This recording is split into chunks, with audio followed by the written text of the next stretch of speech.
Hello, everyone. Thank you for attending today's webinar titled Troubleshooting Powder Coating Problems, brought to you by Products Finishing and presented by Vitracoat. I'm your moderator, Scott Francis, editor of Products Finishing. Today's presentation will last approximately 50 minutes, followed by a question and answer session. If you have a question, you can type it at any time during the webinar in the Q&A section of the chat. Also, make sure to check the handouts tab. There's some notes that you can use to follow along. And the webinar is being recorded, and when complete will be made available to you via email from Products Finishing. Our presenter today is Steve Houston, Vice President and Business Director with Vitracoat. Steve has managed large sales organizations, technical support teams, and research and development groups for more than 36 years with stints at DuPont and RPM.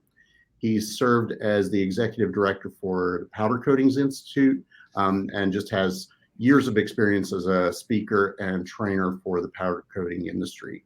Steve, I'll hand it over to you. Thanks a lot. I appreciate it. And thank you, Product Finishing, for putting these things together. I'm going to fly through some slides today. Our subject is troubleshooting. And as I thought about this opportunity to talk about troubleshooting, I talk about how to slice that, how to peel that onion back. So I think I've come up with some creative ways to try to interact with you and share the whole concept of troubleshooting a powder operation. But since Vitracoat sends me a paycheck virtually every other week, I'm going to tell you a little bit about us first. And it'll be little, but Vitracoat has been around since 1948, and we manufacture powder coatings. That's our sole technology, and it's intentional. Our strategic play in the marketplace is that we're privately held. We think that gives us an advantage in terms of being nimble, customer savvy, customer service, customer centric, and the ability to do a lot of things that maybe larger organizations can't do. But in doing so, we've been able to grow to become the largest powder supplier of the Western Hemisphere. So we're excited to be a part of the things that Product Finishing does to help promote powder coatings in the industry, and very excited about some of the new innovative things that we have going on as a supplier of powder coating. So today we're talking about troubleshooting. I put in here reactive and proactive. And if you think about what I'm going to talk about today, I'm going to talk about troubleshooting from both of those perspectives. The interesting thing about being proactive and troubleshooting, it almost seems like an oxymoron, right? It's like, well, how are you proactive in troubleshooting? Isn't that preventative maintenance? Well, the way that I've set up the presentation is I'm talking about things that can go wrong so that you can preempt them or at least be aware of them. Real common things within the industry and that I've seen in my experience related to powder coatings. The first thing, because I don't know the level of expertise that you have in the industry, is that today we're talking about powder coatings. And the Powder Coating Institute defines it this way: a coating blend made of non-volatile ingredients applied dry and melted into a continuous film. Specifically, thermoset materials will really be the topic of discussion today. Thermoset compared to thermoplastics is that they cross-link. It's the difference in how they respond when subjected to heat. The first thing I want to tell you is that when I think about troubleshooting, I think about it from two perspectives. What is it? Well, troubleshooting anything, whether it's in powder or any technology at all, is a form of problem solving that's often used to find and correct issues with products or processes or systems that are not working as expected, they're not working optimally, or working different than what they were previous. It involves gathering information on the symptoms of the malfunction, eliminating potential causes, and confirming the solution. Troubleshooting may require the help of many things: documentation, SOPs, support agents, or guidelines. So from that point of view, that's what we're going to talk about: how to use the situations that you will encounter with powder coating that are not perfect, and how to troubleshoot them effectively and efficiently. I think I'd be remiss if I didn't tell you what I thought troubleshooting was not. Troubleshooting is not a form of problem solving that when an issue occurs, you start turning knobs and moving levers and modifying process until you get what you hope to be is better. and that you hope that things haven't changed and created a new problem. I get the fact that we're in a production environment, and I get the fact that we're going to run across situations in a powder coating process that change the end game, change the output.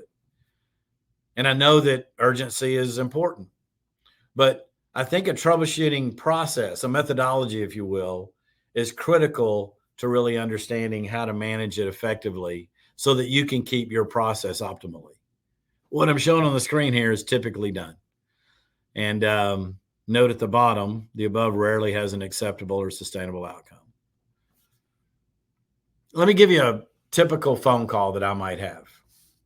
And then I'm going to go into how to manage it effectively, how to manage any troubleshooting effectively.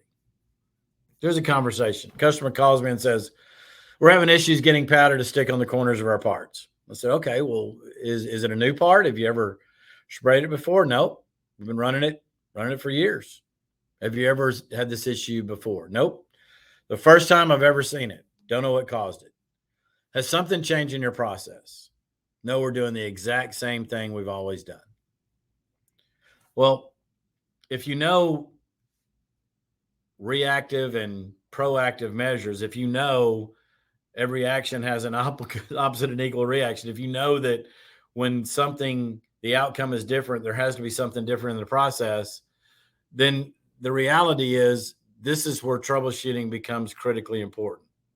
I put because there's no way you're getting a different outcome if nothing changed in the process. So what I'm going to do is I'm going to break down this session into 3 areas. I'm going to discuss common areas that require troubleshooting. And these are areas that you either have or you will run into. And the first thing I'm going to tell you is what the problem is. And then I'm going to tell you why it's important to get a handle on it to maybe even avoid or usurp that problem. I'm going to share a case study with you on one that actually happened and tell you the process we use to overcome it and one that you might use if you have a similar issue. And then at the end, I'm going to tell you what the troubleshooting methodology I typically use and our team uses when we work with a customer to come up with the proper and quickest resolution to get them back on track. The common areas, I call them this. Let's get grounded. NEM, it's a twister. Clean Air Act, bad mixture. You can read them as well as I'm going to go through all of these, but I'm going to take them one by one in the opposite that you would expect a troubleshooting presentation to go in. Let's start with let's get grounded. Let's get grounded. It's all about poor grounding.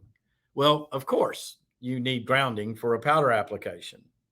But the problem is going to be, or the symptoms you may see, or the issues you may find is that all of a sudden I can't get into my Faraday cages as easy as I could. Those corners where powder doesn't want to penetrate, it's much difficult on a product that is not grounded compared to a product that has a good ground, believe it or not.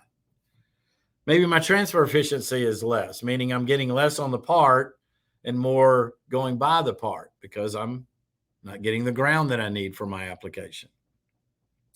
I'm overspraying more.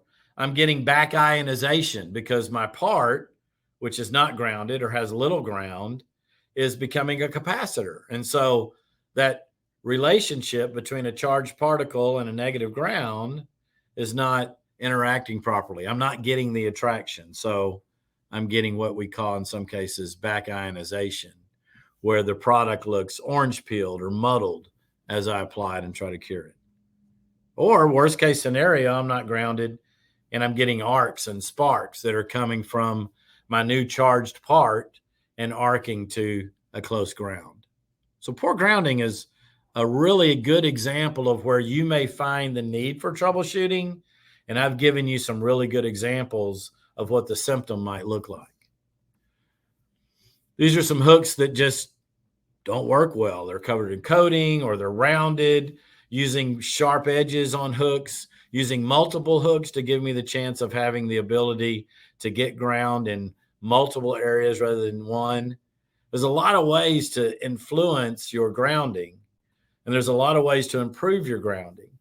But the key is you've got a contact point from your part to ground, and it's got to go from your part to your hook, to your conveyor, to your rollers, to your conveyor line, to a ground. And every one of those contact points need to be clear and without resistance in order to maintain what you need, which is less than 1 megohm resistance ground. So when you're evaluating your part to make sure you have a good ground, you evaluate from the part to the ground. And that tells you that resistance should be less than 1 megohm. There's ways to mask hooks. There's ways to burn them off when they do get powder on them, blast them. There's chemical stripping. They can, many organizations just change the hooks because it's a throwaway item in some cases. The key is making sure you have a good ground is going to make sure that you get good coverage and get consistent coverage as you go through the process of coating that part. So let's get grounded. Numero uno. But you didn't know I knew Spanish.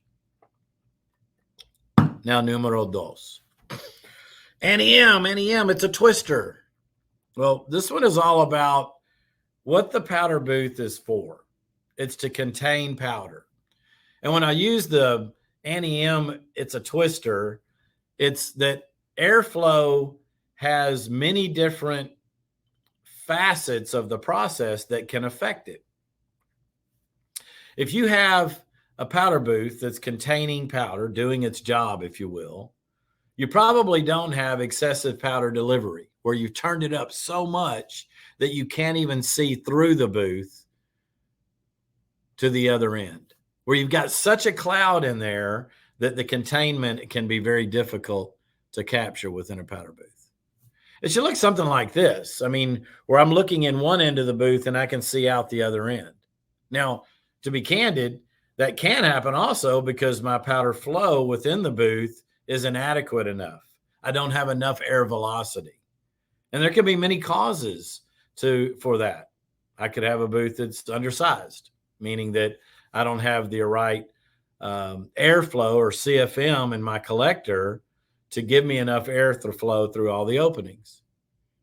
It can be that I've got my final filters, that the airflow goes through the cartridges and then goes out of final filter. Well, my final filters could be plugged and causing a disruption in that airflow and slowing down the velocity. If you look at this powder booth, every one of the openings, the entrance, the exit, where the handguns are, where the gun automatic slots are, the conveyor slot across the top, every one of those openings has to have about 100 to 130 linear feet of air movement in order to maintain containment within that powder booth. And we all know that when you're mixing powder, black and white doesn't make gray. Cleanliness and containment is critical to making sure that you can put out a quality product. If you can maintain that airflow, chances are you'll be able to contain powder. And if you're not, it can be because your openings have been enlarged and are not what they were designed for in the beginning. It could be that I've got hot parts coming in because now I've got that chimney effect. It could be that I have bigger parts than what this booth was designed for. It could be I have broken areas where they're opening up those entrance and exits or man doors larger than what it was designed for. It could be that my final filters are plugged or my cartridges are sealed and not allowing the airflow. It could be a number of those things, but if you see that I'm not containing powder, the troubleshooting advice is get back to the basics, look at the product, your booth, and make sure that all of the characteristics of its initial design are in place and you're maintaining a minimum of 100. Some will tell you 80, but in an automatic system, I'll tell you 100 to 130. And the 130 is going to be depending on the application and the size parts that you have. So if I've got 60 feet of opening in a booth, I need no less than 6,000 CFM of airflow drawing through those openings. That gets me 100 linear feet of air movement. Or you're going to look like that. This is an actual powder application that I visited, and the concern was our booth is not containing powder as it should. The Clean Air Act is all about making sure that you've got high quality air. Let me tell you some of the symptoms of poor quality air. Impact fusion. Impact fusion is where the powder itself is hardened. This illustration to the right is a powder hose. It's not an air hose. And in it is powder that would flow through that hose. But you're seeing the hardening of that powder around the ID, the inside circumference of that hose. And it's hardening because I've got moisture in my airline. I may even have some oil that's causing that. As I restrict that, many other things can downstream can be damaged. You know, the parts, I'm having to use more pressure on my guns to get the airflow through there. Compressed air, while you may look at it and go, well, we've got air, we've got a compressor, we've got a dryer, it has to be maintained to a quality that's well above most anything else in your plant, because the air quality for a powder operation is critical. You're trying to move a powder that's hygroscopic. It absorbs moisture. It will absorb oil and turn it into those small particles into large lumps. The illustration below there is fluidization, where it's not fluidizing, but you're getting these rat holes or geysers coming out of it. That's a good indication that I've got a fluid membrane that's being plugged, or I've got moisture that's causing my powder coating to not fluidize well. The illustration to the right is just a fluidization hopper that kind of gives you an idea of what that might look like from an image point of view. If I've got poor air quality, I'm going to have flow issues. I'm going to have fluidization issues. I'm going to have transfer issues. I could even get to the point to where I'm completely plugging my plenum for not only my collector, but my feed hopper that will not allow me to transfer the powder. The key here is maintaining all the things you need that are below negative 38-degree dew point and keeping an air dryer in place so that you're maintaining good quality air, not only in quality, but in quantity. So when you think about PSI, that's pressure. And if you think about CFM, that's cubic feet per minute. That's volume. I need enough pressure to give me the fluidization and spray characteristics I need with my process, but I need enough volume to keep up with the demand. And I need all that to be within the requirements of clean air. So I call this the Clean Air Act. Some of the symptoms, as I said, are the ones that would help slow down your process or keep you from transferring. And you can be running the same pressures, the same fluidization pressures, the same gun settings, the same everything. And with poor air quality, it's going to damage all of those spaces to where you've got to turn up pressures in order to try to get back where you were in terms of film build. Bad mix. Bad mix. Bad mix is all about, if you have a reclaim system, how important it is to manage your virgin to reclaim. So if you don't, and you get more finer particles, well, then you have a hard time or a more difficult time building film. It could impact the finished quality because of particle size distribution, especially when you're looking at peels or textures, even metallics for that case. The fluidization can change if you're not managing your particle size distribution, your mix of virgin to reclaim. Charging efficiency, recovery issues. You see what happens is, if you look at the colored image in the middle, this illustrates that typically my first pass transfer efficiency is higher, TE, and the middle particles somewhere between 25 and 45 micron, and my finer particles to the left are optimally going to be about 30% transfer efficiency. And my coarser particles to the right are optimal going to be around 50% transfer efficiency. So what I want to do is I want to make sure that I optimize my transfer efficiency so my curve doesn't move to the left much quicker, knowing that the coarser the particles, the higher my TE. And I will end up with an abundance of fines if I don't manage that virgin to reclaim ratio. In a little while, I'll tell you why that's really important. But for now, let's just talk about TE in general. Transfer efficiency is how much material is sprayed versus how much material is deposited. Application efficiency is how much material is deposited versus how much material is sprayed on a particular part. And then system efficiency is a combination. It's how much material is utilized within the system. So if my transfer efficiency is low, the amount that's depositing on the part, my system efficiency drops exactly at a more aggressive rate, at more aggressive rate. Transfer efficiency is something that's very difficult to measure, but it's absolutely something that should be monitored. However, you can do it because of new technology that shows you the amount of pressure used in reclaim to your feed system and virgin to your feed system. And you should work at a 50-50 rate. There are some instances where I'll tell you that I want more virgin to reclaim, and some instances where I can use more reclaim to virgin.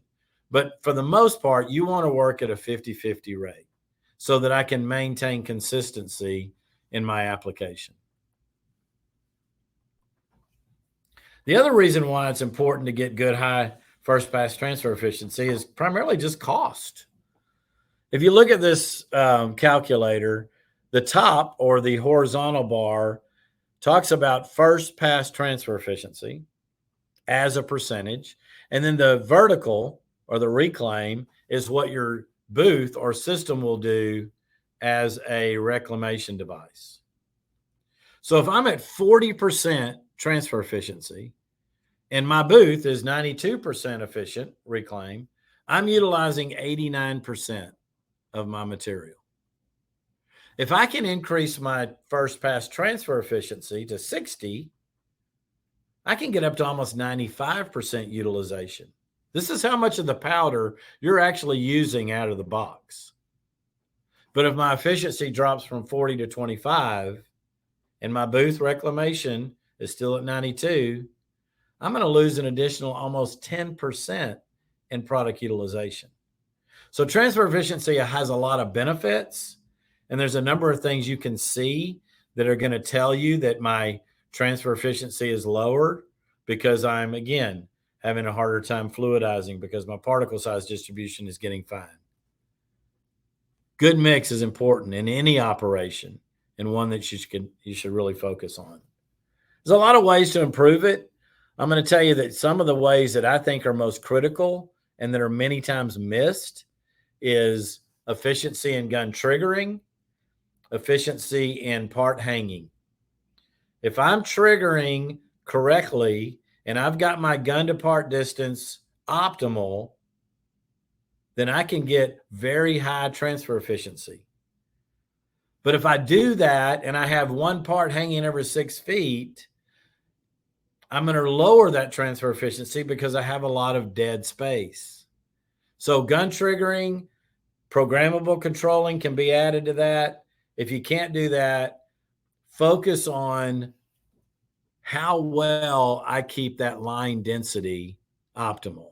You want to paint a wall if you can and keep the minimal amount of space between your parts. That gives you the chance to increase your first pass transfer efficiency, and everything else improves if you can get optimal there. You got chocolate in my peanut butter. This is about a contamination. And I'm going to use a really quick case study for this one. This happened not too terribly long ago, actually, where a customer calls and says, I've got white specks in my black material, and I think it's your powder. What you have to start with is not assume that the powder is contaminated, but go through a process of elimination. Let's start at each step of the process. The first thing you really should do, and what we do, is there's a complaint form, and it's a one-pager.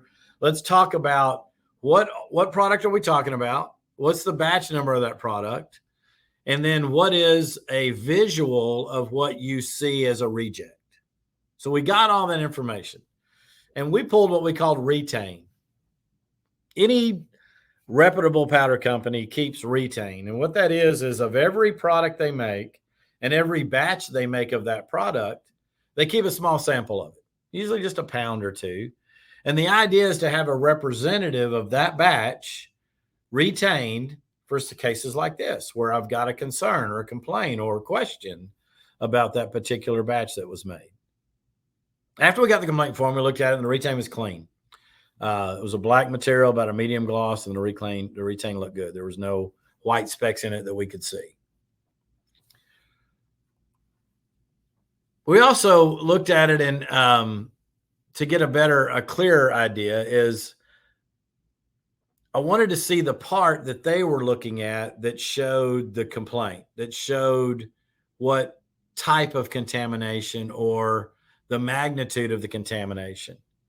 The reason we do that is because we want to be able to put it under magnification and identify what it is. We also want to see the substrate because we want to understand what the part configuration might be. We want to make sure that we're using all the same and correct terminologies so that we are looking at exactly what you're looking at. And so we got that. We got a sample of the part. We got it that showed a sample of the contamination, and we checked the retain, and it looked clean. That doesn't mean we don't have a powder problem. That just means so far we're eliminating some of the areas and focusing more on what might be the root cause. This was the part. I just put a small illustration of the area. And I don't know how well you can see that on the screen. On my screen, it's pretty clear. There's a number of powder specks in this black material. So we know that this is absolutely unacceptable, and we need to dig a little deeper into what might be the cause. So we looked at the retain, and as I said, it doesn't show any white specks. We looked at production records, and it showed that the black that was produced, there was a dark gray that was produced before it, and after it was a high gloss black. Just to kind of get an idea, was there a white in the mix that might have been the cause? So the retain was clean. The next thing we want to do is go to the customer's facility and do the same thing. Let's work with them in eliminating some of the processes. So we take an open box of virgin material on site at the customer's facility, and rather than run it through their line, we want to eliminate anything on their line. We want to eliminate their booth. We want to eliminate their reclaim. We want to eliminate their oven. We want to eliminate anything that might be airborne. So we take that virgin box, we take a sample, we spray it onto a panel, and we set the panel on the hot plate. And we can do that because we would just want to melt and we don't want to cure it. We just want it to melt. Another way to do that is to just set a clean panel on a hot plate, take that panel once it's warm, and stick it inside the box. We're looking for something similar out of that virgin box that customer is seeing on their parts. Once we completed this test, we saw that there was nothing, no white contamination there. The virgin sample was clean. We took a sample from the collector module, and it was contaminated. And we took a sample from the feed hopper, and it was contaminated, but to a lesser degree. So now we know we've isolated. It's not in the box. It's not coming out of the box, but it's in the booth itself. Then we asked for cleanup logs. As you know, if you're doing powder coating, what's really critical is to make sure that you have a process to clean between colors. You don't want the new guy to learn from the old guy who learned from the old guy who learned from the dead guy. You want to have a process that is easy to understand and one people can be held accountable to. This particular location did not have cleanup logs. They didn't have a procedure. They really did it the way I explained. Then we interviewed the personnel involved in the booth cleanup. There were two of them. They had a two-man team that cleaned up the process. And talking with them, they each had 6 automatic guns to clean, and they did them well because there was a 12 automatic gun set up on the horizontal. They did other things like obviously wipe down the booth, and we asked them how they did that and what rags they used and what squeegees they used. There were a lot of conversations that went on But the one that became kind of the smoking gun was that they didn't have 12 automatic guns. They had 14 automatic guns. There are 2 automatic guns that came up from the bottom that neither of them cleaned. They blew off the guns themselves, but they didn't blow out the hoses because they were fed from a separate hopper. So what happened was all of the material that remained laden in those 2 guns that weren't cleaned, as soon as they started up the new color, in this case black, that white powder purged out and then the black followed it, which fed the collector module, which ultimately fed the feed hopper. The 2 guns were not cleaned, causing the contaminant, as I mentioned, more in the collector module and diluted a bit in the feed hopper. They could introduce more virgin and would dilute it more, but not to the acceptable level. They needed to dump the collector. They had to dump the feed hopper. They had to clean them out thoroughly, introduce virgin material, and develop a cleaning protocol and logbook to assure all steps were completed between colors. Now, you might ask yourself, man, are you kidding me? They got this huge collector and they got this huge feed hopper, and you're telling me those 2 guns caused all that problem. Well, I don't know if you can see this well, but there's 2 panels on the image. The one to the right is less than 0.1% white contaminant and black material. And it looks worse than the sample that the customer submitted to us. Less than 0.1% white. The picture to the right shows a little bit less than 1% white, which it looks like a beautiful star-studded sky. So it does not take a lot, especially from white to black, to show a huge difference in contamination. I mean, you go white to a light beige, probably won't see it as much. But white to black, in this particular case, it's very obvious with a very, very small amount of white contaminant. Stick it. This is all about transfer efficiency, and I want to talk about it from 2 perspectives. I believe that if I go into any operation, there are 2 things that can be immediately impacted through a thorough evaluation and measuring it. One is line density in terms of productivity, and the other is film build control or powder utilization. What I've seen in most cases is that when I'm not getting enough production out, I increase the line speed. And while increasing the line speed can get more product out, it also takes away from every facet of your powder operation.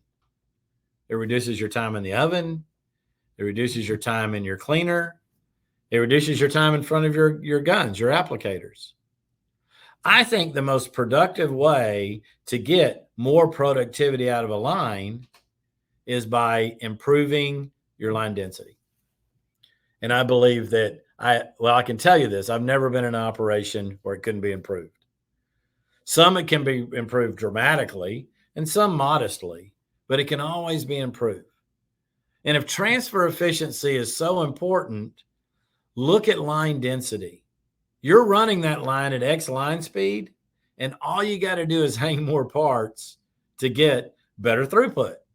I'm not changing oven time. I'm not changing oven temperature. I'm not doing anything to my pretreatment. I'm just hanging them in a more effective and more efficient and more dense process. These are some pretty good examples of line density where I've got parts that are hung in a line. I've got a little break between different part configuration, and then I can go into the new part with good density. The illustration to the right is fair line density. I believe that in that particular case, you could double hang those and really utilize that entire silhouette opening, and obviously the guns on the bottom that aren't spraying at all. Line density, man, look at it. It's the most impactful way to improve your entire operation in terms of productivity and utilization of the powder coating itself. And line density, you may need to look at ways to impact Faradays by using different nozzles or different touch-up configurations. There are a lot of ways that can impact. You got to make it stick. I want to make it stick because I want more of the powder sprayed attracted to the part. That's what stick it's all about. How do I do that? I do that by having a bigger and better wall of product so that I have a much better chance of getting most efficient application, no matter my application device. The price was right is the next one, and was, I guess, is the operative word. Sometimes we use the powder we have, or sometimes we take the powder that we have been offered by our vendor, but we haven't gone through the steps to make sure it was the right product for the application. I guess what I'm saying is that multiple products can be used for the same application, but what's the optimal way to do it? Not just from a performance point of view, but could be considered from a cost point of view. Have you ever found two panels that looked identical, but yet one was X price and one was 20, 30% more? And you thought, that's crazy. These look the same on a panel. Well, one thing you've got to consider is not just the product itself from an appearance point of view, but from a specific gravity point of view. Specific gravity is the density of the product, how much it weighs. And since you buy powder coatings in pounds, and I have a 25 micron particle for this product and a 25 micron particle for this product, if this one's heavier, I get less of these in a pound. These are two products that really do illustrate what I shared with you a moment ago. They look the same. And what happens is one of them has a gravity of 1.75 and one has a gravity of 1.32. The price is substantially different, $3 a pound to $3.50. But if you roll it down and you do applied cost, because I can get more coverage from the gravity of 1.32, there's about a 20% difference in applied cost. The one on the left is less than a nickel a square foot. The one to the right is almost 5.5 cents a square foot. That's significant over a long period of time. So don't be fooled by price alone. Look at gravity. Look at everything you see pertaining to that product to make sure you can get the most optimal application characteristics. The other one is more of a physical nature. Do I have a product that's going to give me edge coverage, as an example, because I need good corrosion resistance on this product? Some products have very good edge coverage and some products don't. Do I need a product that's going to give me some outgassing resistance because I'm spraying a casting, or am I getting the hardness or chemical resistance out of it? I guess what I'm saying is that thermoset powder coatings can be made to perform and look in a variety of different ways. Look and make sure that you are getting the right product designed for your application, not just in cost, but in performance. If you're having a corrosion problem, if your product has been subjected to an atmospheric condition that is hazardous, maybe a salt environment, maybe a one-layer system isn't what you should be considering. Maybe you need to protect that product with a two-layer system. And maybe you need to look at an epoxy base to give you good edge coverage, to give you good adhesion to the surface, and then come back with a top coat that gives you that durability to outdoor environments, UV. Maybe you can use a zinc primer, which contains a sacrificial component called zinc that gives you even further advancement on protection and corrosion resistance. If you're spraying a metallic, what type of metallic are you spraying? Is it extruded? Is it blended? Is it bonded? All three of these are used all the time. There might be one best for your application because bonding gives you much better consistency in spray and gives you an encapsulation of the resin with the metallic, where blending is dry blending that metallic in. And so you have more exposed metallic. The best way to protect any metallic application is with a clear coat, but these may give you some application characteristics that might improve your process. Don't get me wrong, there's some blending appearances you can't get with bonding and vice versa. But given the opportunity, look at how that product is developed and produced, and does it optimize what you're looking for from an application and appearance point of view. And earlier I mentioned the importance of getting UV stability. This is a global map of UV index, and the darker the color, the closer to brown, the more harsh the UV environment. So where your product is going to be exposed is just as important as how your product is going to be exposed. The atmospheric condition. Keep that in mind, because there are levels of UV protection that can be built into powder coatings today that can give you 6 months, 1 year, 5 years, 10 years durability with some of the fluoropolymers. So make sure you're making the right choice when selecting the product itself. It's hot in here. This is really about storage. And the reason I'm saying that is because if you're storing your product in an environment that isn't optimal, like 80 degrees Fahrenheit max and 40 to 60 degrees humidity, you can be impacting the product itself negatively. You definitely are going to impact the shelf life of it. If I have a product that's in a box and I put it in a climate controlled area, the shelf life, common shelf life's a year. I've sprayed product 6 years old and look great. Not recommending that, but I'm just telling you, held in the right environment, products can last a long time. It's all about the temperature they see for the most part. If they see 90 degrees, 100 degrees, anything above 100 degrees, that shelf life is not only going to drop from 1 year, it can drop from 1 hour, because it'll impact how that product fuses, drop the gel, and you'll see your product turn from what should look like on the right to all the way to the left. This is literally one product that has been exposed to heat before spraying and how the appearance changed because of the way that it was stored. So lumping, orange peel, gloss reduction, fluidization characteristics, all those things can be impacted if stored in the wrong environment. So keep that in mind as you're taking your product and keeping it stored before you use it. The next one is you miss by this much. So if you miss by this much, it means that it's undercured just a smidge. I say that because there's a lot of situations where we have undercured product, we submit it to the field, and we get the effect of an undercured product. Not only will it chip more readily, not only will it not maintain corrosion characteristics because I don't get the adhesion properties of a fully cured film, but I can have a difference in gloss in a film that's not completely cured. There are many ways to see the end game after the problem, but what you need to do is make sure that you're looking at, am I getting the right temperature at the right amount of time, dwell time, to give me complete cure. And this illustration shows a lot of different variables. It's all about time and temperature. With thermoset powder coatings, as my temperature goes up, my time goes down. And that's all about mass, right?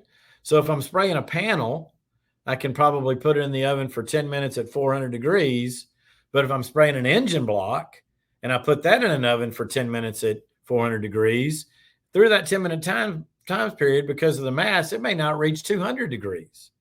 So it's all about part temperature, not oven temperature. When does that part get to temperature, and have I held it long enough to give me what I need for cure? The top one illustrates a crosshatch, which is a ASTM method for testing adhesion. If I'm not cured, this is one of the first things I lose is good adhesion characteristics. The bottom left is a conical mandrel where I'm testing the radius I can bend that coating on before it cracks. Undercured products will fail this test. And the picture to the right is a salt spray chamber. So it simulates a corrosive environment. And if I'm undercured there, I'm going to reduce that corrosive or adhesion characteristics dramatically. So Look at your oven. Make sure you don't have cold spots or even hot spots in it. Thermoset powder coatings must be cured to get fully functional characteristics. In a typical 3-pass oven where you're coming in one side and exiting the other, cold spots can be very, very common on those turns, those 180 turns.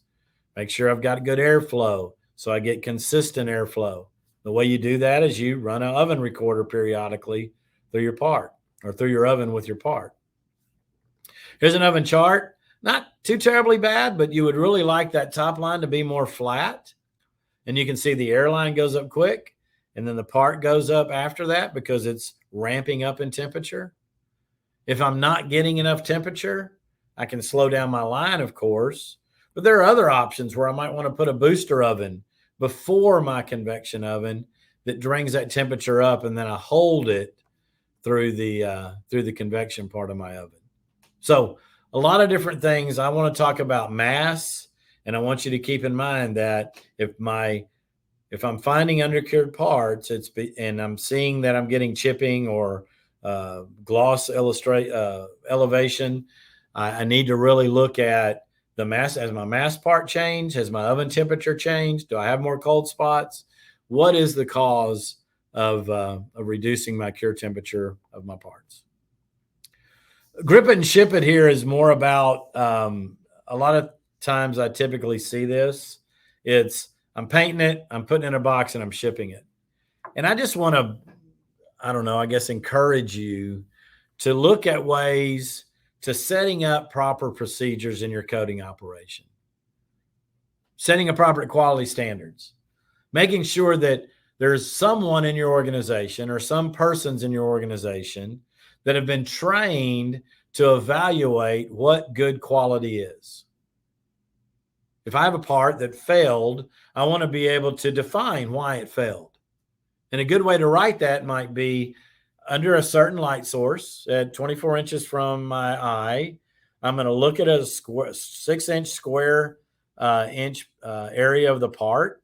And if I have less than 2 defects that are of this size, it passes. That's very quantifiable. What you don't want is a subjective view of what quality standards are. Because when you have a subjective view and you start having rejects, then the magnifying glasses come out and the evaluation process gets much more strenuous. Have a defined requirement for quality control. As a matter of fact, I'll take it another step. Have a written procedure specification for your entire powder operation. Define what test equipment and what the check methods are. Train personnel within your organization and define possible rejects. And then track them. Track what's going on, because as any operation, you would want to make sure that you're focused on the one that's causing the most problems. Every part of this process, which is in this typical powder system layout, you got powder booths, you got cure ovens, you got some type of cleaning method, whether it be mechanical or in this case chemical, you got dry off, you got the line. Every one of these steps need to have an SOP for how you maintain it to meet your quality standards that you've defined. And then as you've defined them, you've also defined what's outside those parameters. I've rarely gone into a facility where I've been unable to look at ways to improve film thickness, because with powder, one benefit is it doesn't run or sag, but with powder, one negative is that I can put on a lot more than I can with liquid that costs me more money for no benefit to the customer. Thicker film is not better.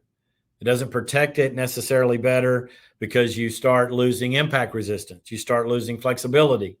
You may start losing physical characteristics and obviously aesthetic characteristics. If you can't measure it, you can't manage it. And that really goes to any one of these troubleshooting areas. Look at your technical data sheet. Make sure you're evaluating your product specifically within the film parameters defined on the TDS, because that's how it's tested at the manufacturing plant. So those are many of the ways that I think you're going to run across areas within your powder coating operation, no matter how advanced you are or no matter how new you are to it. I'm going to tell you a simple process for troubleshooting things outside what we've spoken about. It's a methodology. It's a methodology I call SIRE. And the methodology is this. I've been running a process for years, months, weeks, days, whatever the case may be, and I've been getting good results. Today, I'm not. The first thing you do is search. That's what the S stands for. Search in a process to figure out where the problem is coming from. Is it a cure? Well, it's got to be with my oven or the mass of my part. Is it contaminant? Or is it on top of the part? Or is it on the side of the part? Is it all over the part? Can it be dripping? Can it be sprayed? Search for the problem. Once you find the problem, then you do the investigation to narrow it down as to if it's going to be a problem on the top of the part. I know that I've got to have something coming down in gravity fed. If it's on the bottom of the part, it can be a spray or it can be a contaminant on the substrate. There's so many variables here that it's hard to go into all the different things you need to look for. But the point is, use a methodology. Search. Once you feel like you found it, investigate it to prove the hypothesis. Recreate it. Because if you can't recreate it, you may not have the right culprit. And then, of course, if you've searched it out, you've identified it, you're recreating it, the last one is eliminate it. Think about the SIRE methodology when you have an issue, because it'll help you kind of get to the point before you start just turning knobs and moving levers. I'm right at 50 minutes, and now's the time. If you've got questions, I'll be more than happy to answer, but I want to also thank again Product Finishing for putting these together and allowing Vitricoat to be a part of this training program. Back to you. Thanks so much, Steve. Just a quick reminder, the webinar is being recorded, and we will send you a copy via email. So awesome. We'll start with our questions. Steve, what is the best field evaluation for cure? That's a really good question. I didn't cover it, but I think I have a slide on it. I do. Here's one. The best field evaluation for cure is what we call a chemical resistance test. And let's make sure that when I say it's the best evaluation for cure, I'm not telling you it is an evaluation for cure. I'm telling you it's an evaluation for chemical resistance, which as you build cure within a coating, the chemical resistance improves. So a key element in using this test in the field for cure is to make sure you're comparing the chemical resistance with a panel that is a known cure. The bottom right is a product that was cured at 1 minute at 400 degrees. And you'll see the Q-tip. We used MEK, methyl ethyl ketone, to evaluate the chemical resistance. And after 7 double rubs, we got all the way down to substrate. Top is 2 minutes. After 50 double rubs, we were able to get down to substrate, as you can see in the right-hand side of that panel. 3 minutes, we got a lot of pigment lift, but after 10 minutes, which is the cure cycle for this particular product, very little pigment lift, and that would be considered the known cure. So a very quick cure. It's non-destructible, especially if you use it in an area that's hidden, like the foot. And you also want to test and make sure you're testing the heaviest mass, because that is your worst case scenario. Chemical resistance can be a good test for cure. Just make sure that you're comparing it to a known cure. Good question. So how can we fill visible scratches after powder coating? Is there any suitable metal putty product? Well, there's a good metal puddle. That's easy for me to say. There's a good metal bonding product for the metal itself. But the problem with powder is it being a thermoset, if I've scratched it, I'm going to need to take that down to a smooth surface and then recoat it. So I got two options. If it's the coating itself and I want to fill in those scratches, there's not a real suitable answer to that without sanding it down and recoating it, either with powder or a touch-up liquid material.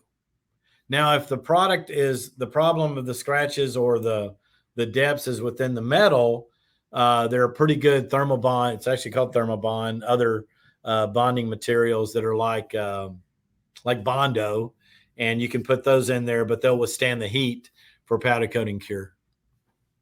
Okay. There's another question that's kind of similar, so I'll just read it, and if you have anything to add. Any tips or tricks to touch up parts in the field without recoating or custom-made spray paint? So that might be related. Yeah, I think it is, but it's a good question. I mean, one I assumed was just coming off the line. In the field, it's not uncommon for organizations that paint anything, not just with powder, but paint anything, to offer touch-up options. And VitraCoat offers touch-up. It's called our Vitra Tee-Up technology. And what we offer is aerosol paint.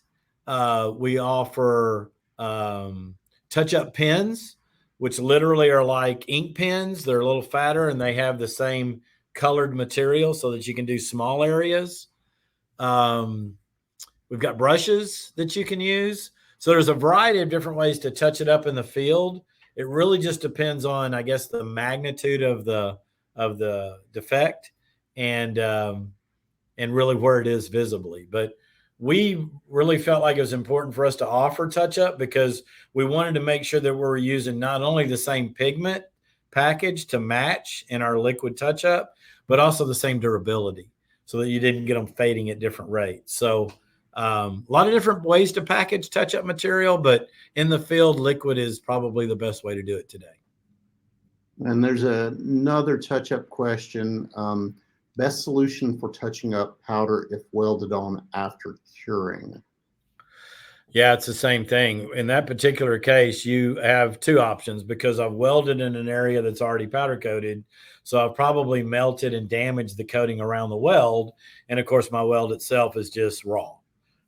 Which is a very, very common place for corrosion. So what I would do in that case is not only would I touch it up with liquid in the field, but I'd put a primer on first and then touch it up with liquid so that I get really good corrosion protection. However, if you're still in an area where you can powder coat it, you can sand that area down, and many products give you the ability to recoat, but keep in mind you're going to have to recoat the whole part. So if you just want to isolate it to one area, I'd clean that area, maybe even sand that area down, wipe it down with a solvent, primer it, and then touch up with a color match touch-up material. Okay, so comparing powder coating with electric coating for the same product or for the same part, do you have any idea about the 1 square meter finish cost? Oh, yeah. Absolutely would love to take this conversation with you offline, but let me give you a couple of the initial thoughts. Electric coating is a phenomenal process. It gives you extremely good coverage at very, very thin films. Electric coating typically, and I put these up, is a primer.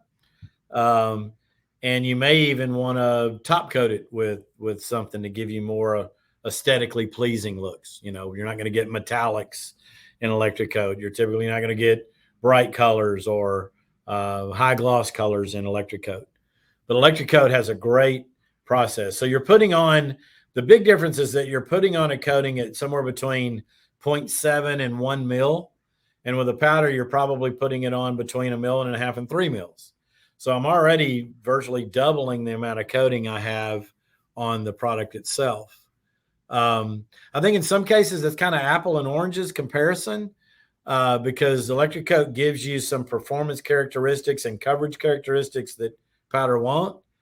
But absolutely, by the same token, powder can do very, very many things that e-coat won't. So if both will work, I'd be happy to talk to you about it offline and give you what I would use as a calculator to compare cost. Could you dive deeper into the new technology used to measure transfer efficiency? Well, transfer efficiency is really hard because it's a mechanical process. So I can tell you that the Powder Coating Institute, Vitricoat. We all have our recommended procedures for comparing transfer efficiency. There's two different things to keep in mind. Whether you're comparing one powder to another powder, or you're comparing one spray device to another spray device, or you're comparing one spray device settings to another spray device setting. So it depends on what you're really evaluating. But I'm going to assume that you've got your powder application already set. You're spraying every day, and you just want to know what your transfer efficiency is. I would bring in 3 different products. If you might use the same vendor or use 3 different vendors, and I would have my technical team can do it, come in and show you the methodology on comparing one over the other so that you get an equal evaluation of transfer efficiency of those. But here's how it is. You fill the material, the spray hopper, with X amount of material. You have certain parts that you spray. You know the square footage of those parts. You collect, after you sprayed them, you then measure the amount of material left in the hopper, and then you measure the amount of material that you sprayed on the part. Not in film, but in weight. So I'm weighing the part before and I'm weighing the part after. So now I know all weight, how much I sprayed, and how much in weight went on the part. And obviously whatever is left, or the delta of those two numbers, is what went past the part. And then I can measure my efficiency. Okay. When do you suggest gun movers and when not on automatic guns? Here's a rule of thumb. A gun mover will give you 1.5 guns. And man, if there's a Nordson or Gema guy on the line, they're probably rolling over and they're rolling over going, "You're crazy." But I've kind of heard it from both those guys. So it's kind of a tweener, right? So gun movers is really when I want to move guns to get full coverage on a part, and fixed guns won't do the job. Well, I either add fixed guns or I add gun movers. The other benefit is that if I get to a line speed that is higher than what fixed guns can give me good coverage on, I can double the guns and use gun movers. I really like gun movers for consistency in film. So if I'm having trouble getting that with fixed guns, gun movers kind of cover some of my imperfections that a fixed setup would be. I know it's not the clear-cut answer to your question, but 1.5 times guns is kind of a pretty good, at least, rule of thumb. I'd probably have to talk to you a little bit more about your application to give you a more precise answer. Is there a standard range for specific gravity when comparing powders?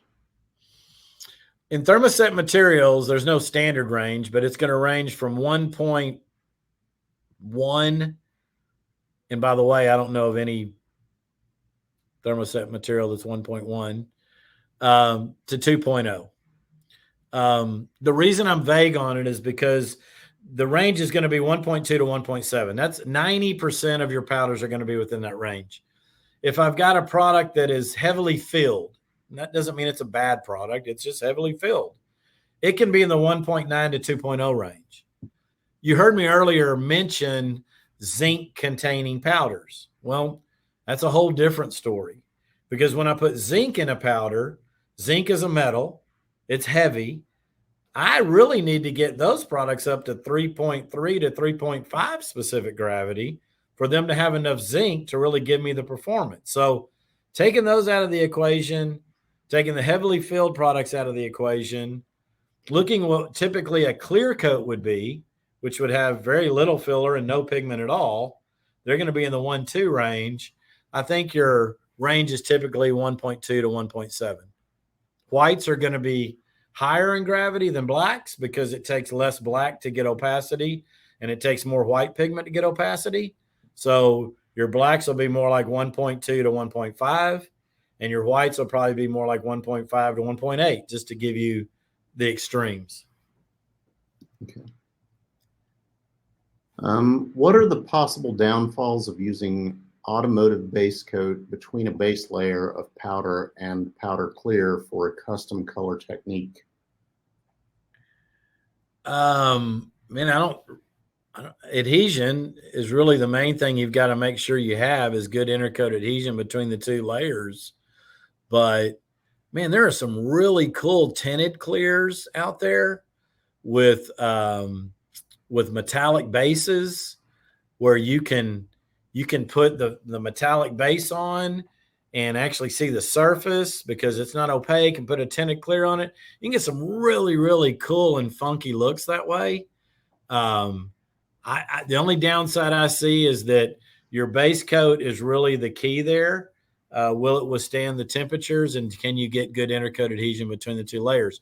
Now, if I'm putting on a powder layer and then a clear top coat, I would recommend that you not cure the powder layer, but you just melt and fuse it and then put the top coat on, and then they'll kind of co-cure and they'll really adhere well together. That can work well as well.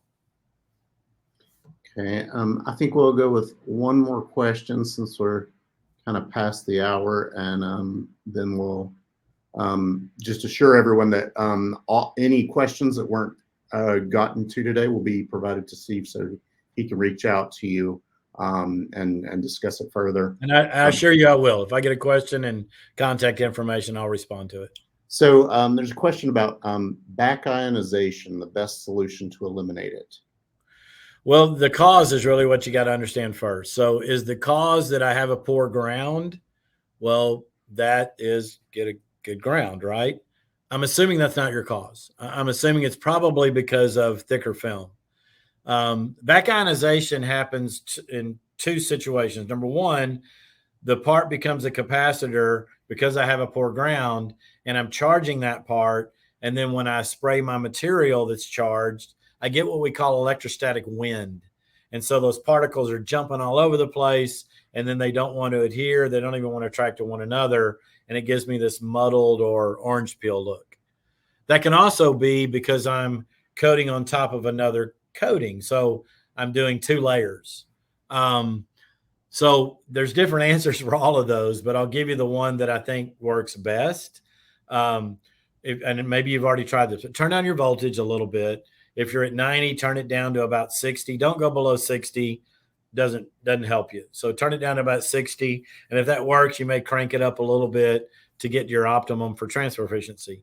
The other one, and it seems to work pretty well, is if you have the ability to preheat the part a little bit, that'll help eliminate, in many cases, back ionization. So not a lot. Just get it 150 degrees or so. And then you've got the particles themselves wanting to adhere to whatever that surface is, and it'll reduce it absolutely and eliminate it maybe.